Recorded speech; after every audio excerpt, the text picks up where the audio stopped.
দেবরাজ দেব, তিনি আছেন কল্যাণপুরে সরাসরি যুক্ত হবো তার সঙ্গে। দেবরাজ, আপনার থেকে জানতে চাই সেখানে গাড়ির চাপ কেমন দেখতে পাচ্ছেন এবং ঈদে বাড়ি ফেরা মানুষদের কোনো ভোগান্তির খোঁজ খবর আপনার কাছে আছে কিনা, কি তথ্য আছে?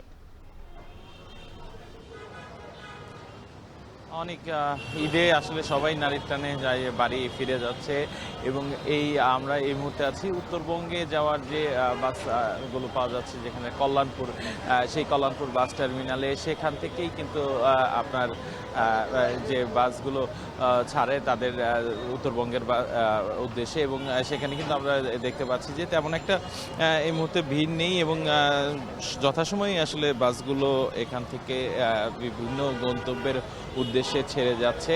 এবং আমরা কিছু যাত্রীদের সাথে কথা বলেছি যে ভাড়া কিছুটা অতিরিক্ত কিন্তু তারা দাবি করেছেন, সেই অভিযোগ করেছেন। সেই অভিযোগের ভিত্তিতে তারা বলেছেন যে ঈদের সময়ে যে ধরনের আসলে ভাড়ার ব্যাপারগুলো বেশি থাকে সেই ব্যাপারটি এবারও পরিলক্ষিত হচ্ছে। এবং সেই সাথে কাউন্টারে যখন আমরা যারা বাস মালিক রয়েছেন তাদের সাথে কথা বলেছি, তারা বলছেন যে আসলে ঈদের সময় যাত্রী চাপের কারণে বিপরীত মুখের থেকে ঢাকায় ফেরার বাসগুলো ফাঁকা থাকার কারণে তাদের এই বাড়তি টাকা আদায়ের কথাও কিন্তু তারা একরকম স্বীকারই করে নিয়েছেন।